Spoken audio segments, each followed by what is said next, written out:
Every single weekend, millions of amateur golfers blindly hand over $55 for a dozen Titleist Pro V1s, completely unaware they are locked inside the most brilliantly executed psychological and technical trap in modern sports retail. Titleist did not just build a premium golf ball, they weaponized strict USGA equipment regulations and aggressive intellectual property law to engineer a massive corporate monopoly that convinces mid-handicappers they are buying lower scores. But the airtight walls of the Acushnet empire are cracking, because a new wave of direct-to-consumer engineers just reverse-engineered the exact cast urethane formula to deliver elite launch monitor data for half the cost. Right now, the financial balance of power inside your golf bag is undergoing a massive structural shift as legacy equipment giants squeeze your wallet to fund massive professional tour sponsorship deals, making your scoring ability dependent on whether you realize you are funding a bloated corporate marketing machine. Before we break down the polymer chemistry and supply chain loopholes that expose the Pro V1 monopoly, hit the subscribe button and let me know in the comments. Are you still paying $55 strictly for the logo, or have you switched to a direct-to-consumer urethane ball? Let's tear apart the exact technical illusion that keeps Titleist in absolute control.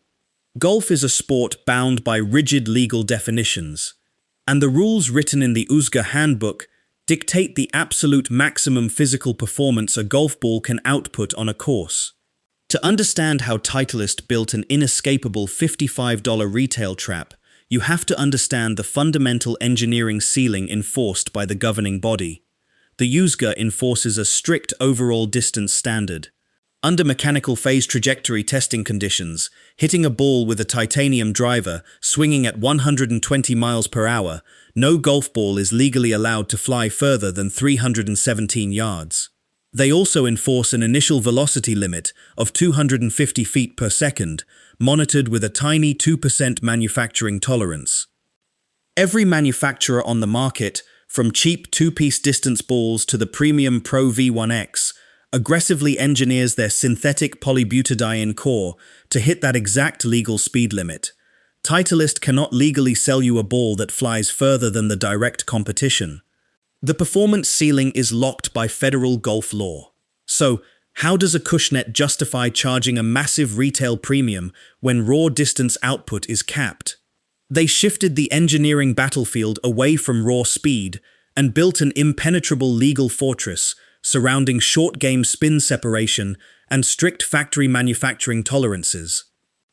The entire corporate trap revolves around the exterior cover.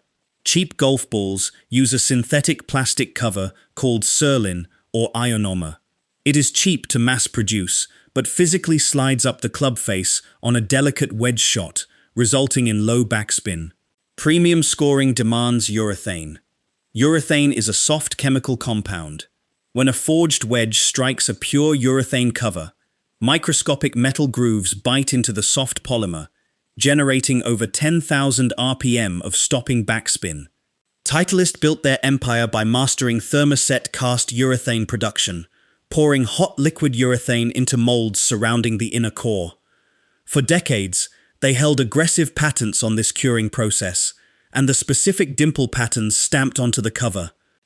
If you were a rival equipment CEO locked out of the lucrative cast urethane patent pool, would you burn millions trying to invent a completely new alternative cover material, or would you quietly wait for the original Acushnet patents to legally expire and copy their entire engineering blueprint?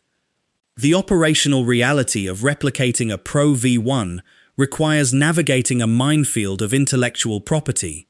For years, smaller companies could not manufacture a cast urethane golf ball without immediately receiving a lawsuit from Titleist lawyers. But mechanical patents eventually expire. The chemical formulas and casting techniques that made the Pro V1 a revolutionary product are now available in the public domain. This legal expiration birthed a massive supply chain loophole. Polymer factories located in Taiwan and South Korea gained the legal ability to pour premium cast urethane over a multi-layer polybutadiene core without facing an army of Acushnet lawyers. This is where the aggressive German firm Weiss Golf entered the market.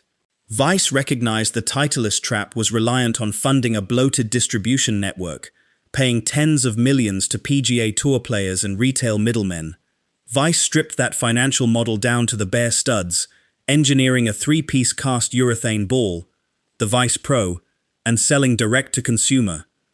Weiss matches the exact high-flexion ionomer casing mantle layer found deep inside the Pro V1, restricting driver spin off the tee while flexing under a sand wedge to generate elite 10,000 RPM wedge spin.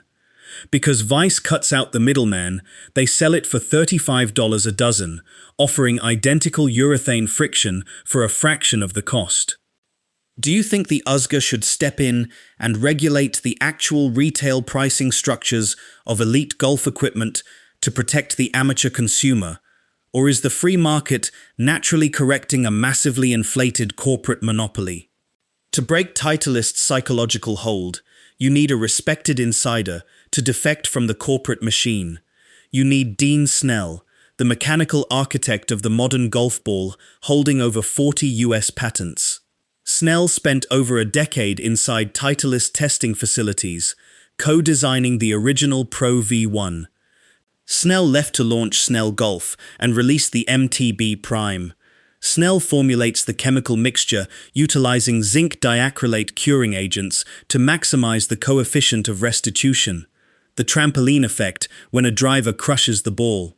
The Snell MTB Prime utilizes a low compression core surrounded by a firmer mantle, creating a velocity gradient matching the Pro V1X while bypassing marketing costs entirely. The most brute force attack comes from Dick's Sporting Goods with the MaxFli Tour series. Dick's eliminated distribution costs because they own the physical retail shelf space. The MaxFli Tour series utilizes a proprietary center of gravity balancing process on the factory floor. In standard bulk manufacturing, a dense core can shift off-center during injection molding, creating aerodynamic wobble in flight. MaxFli tests every ball for internal weight distribution and physically marks an alignment line corresponding to the balanced axis of the core. Robotic iron Byron testing reveals that a $35 MaxFli Tour holds tighter dispersion circles than a $55 Pro V1, shattering the Acushnet marketing illusion. Are you actively ignoring objective TrackMan launch monitor data simply because a cheaper golf ball lacks the specific prestige of a traditional legacy brand printed on the side?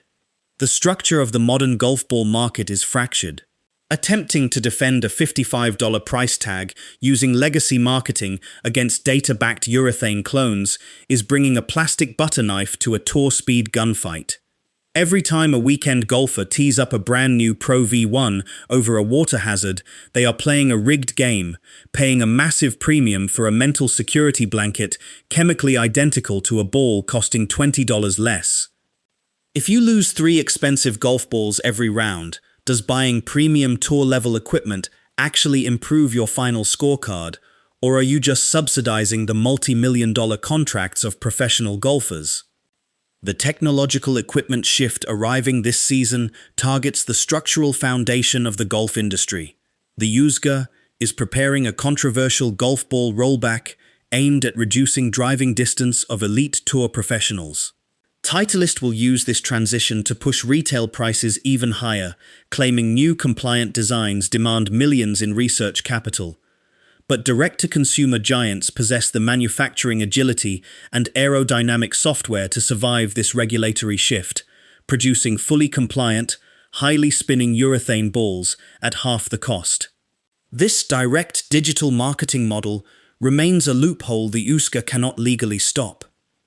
Is the Titleist Pro V1 an irreplaceable piece of elite sporting equipment, or is it just the most successful psychological marketing illusion dominating modern athletic retail? Drop your final verdict in the comments below, and click the video on screen right now for our complete technical breakdown into the exact titanium face regulations that trapped TaylorMade in an inescapable engineering corner.